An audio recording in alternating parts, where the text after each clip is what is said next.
बिहार में एनडीए की ऐतिहासिक जीत ने देश की राजनीति की दिशा बदल दी है। नतीजों के बाद ये साफ दिख रहा है कि पीएम मोदी के नेतृत्व के आगे विपक्ष की हर रणनीति फेल होती जा रही है।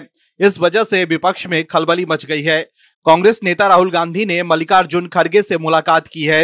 वहीं कांग्रेस के लोग एक बार फिर हार को लेकर वोट चोरी का राग अलाप रहे हैं। कांग्रेस आईटी सेल की प्रमुख सुप्रिया श्रीनेत ने एक्स पर लिखा है कि अगर बिहार चुनावी नतीजे के बाद भी किसी को यकीन है कि इस देश में निष्पक्ष और स्वतंत्र चुनाव हो रहे हैं तो मुगालते में रहना आपको मुबारक हो। चुनावी लोकतंत्र की धज्जियां उड़ रही है, खुलेआम वोट चोरी हो रही है, 90% स्ट्राइक रेट ? वो भी उस बिहार में जहां बीजेपी का एक चेहरा नहीं है। वहीं कांग्रेस नेता पवन खेरा ने एक्स पर लिखा है कि चोर तो छिप कर चोरी करते हैं, जो बिहार में हुआ है ये खुलेआम डाका है। मतलब आप दर्शक समझ सकते हैं कि कैसे कांग्रेस के नेता फिर से वोट चोरी पर ठीकरा फोड़कर राहुल गांधी को क्लीन चिट दे रहे हैं कि राहुल गांधी की वजह से कांग्रेस नहीं हारी है।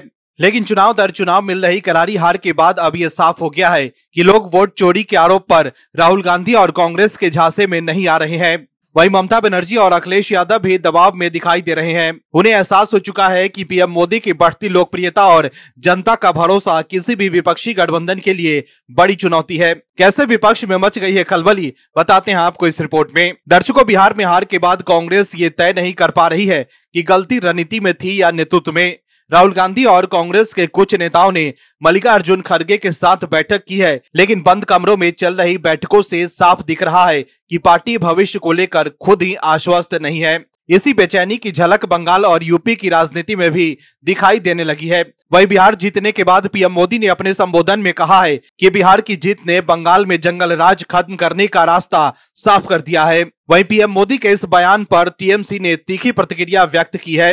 टीएमसी को अब बंगाल को लेकर डर सताने लगा है। ऐसे में टीएमसी प्रवक्ता कुणाल घोष ने पीएम मोदी के दावे को पूरी तरह से खारिज करते हुए कहा कि ये कोरी कल्पना है और 2026 में ममता बनर्जी 250 से अधिक सीटें जीतकर चौथी बार मुख्यमंत्री बनेंगे। उन्होंने दो टूक कहा कि बिहार की राजनीति बंगाल में काम नहीं करेगी और राज्य की जनता पहले भी बीजेपी को राजनीति को नकार चुकी है।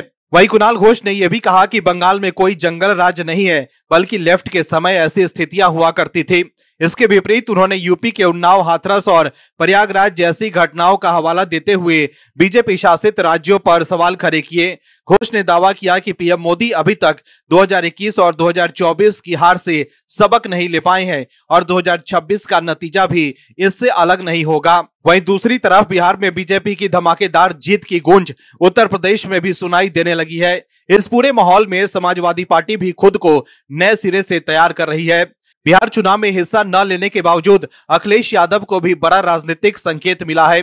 उन्होंने बिहार में 22 चुनावी सभाएं की और इंडी गठबंधन में अपनी भूमिका निभाई। वहीं नतीजों के बाद अखिलेश यादव ने एसआईआर प्रक्रिया पर सवाल उठाए और एक्स पर पोस्ट किया कि बिहार में जो खेल एसआईआर ने किया वो अब बंगाल, तमिलनाडु, यूपी या किसी भी अन्य राज्य में नहीं होने दिया जाएगा। उन्होंने कहा कि उनका पीपीटीबी यानी पीडीए प्रहरी बीजेपी की हर चाल को नाकाम करेगा। समाजवादी पार्टी अब पीडीए फॉर्मूले को और मजबूती के साथ आगे बढ़ाने का प्लान बना रही है। पार्टी के वरिष्ठ नेताओं का मानना है कि 2027 के विधानसभा चुनाव के लिए सपा को एमवाई समीकरण से आगे बढ़कर नई जातीय सामाजिक आधार पर भी ध्यान देना होगा। कुल मिलाकर देखें तो बिहार के नतीजों का असर विपक्ष के हर बड़े चेहरे पर साफ दिख रहा है। एनडीए की जीत ने राजनीतिक हवा का रुख बदल दिया और सत्ता की लड़ाई में विपक्ष पहले से ज्यादा बिखरा और दबाव में दिखाई दे रहा है। उत्तर प्रदेश से लेकर बंगाल, महाराष्ट्र समेत पूरे देश में बीजेपी फ्रंट फुट पर बैटिंग कर रही है, तो वहीं विपक्षी दलों में बीजेपी की बढ़ती लोकप्रियता को लेकर चिंता और बढ़ गई है। Bureau report, OMH news. आप दर्शकों से विनम्र निवेदन है कि चैनल को सब्सक्राइब जरूर करें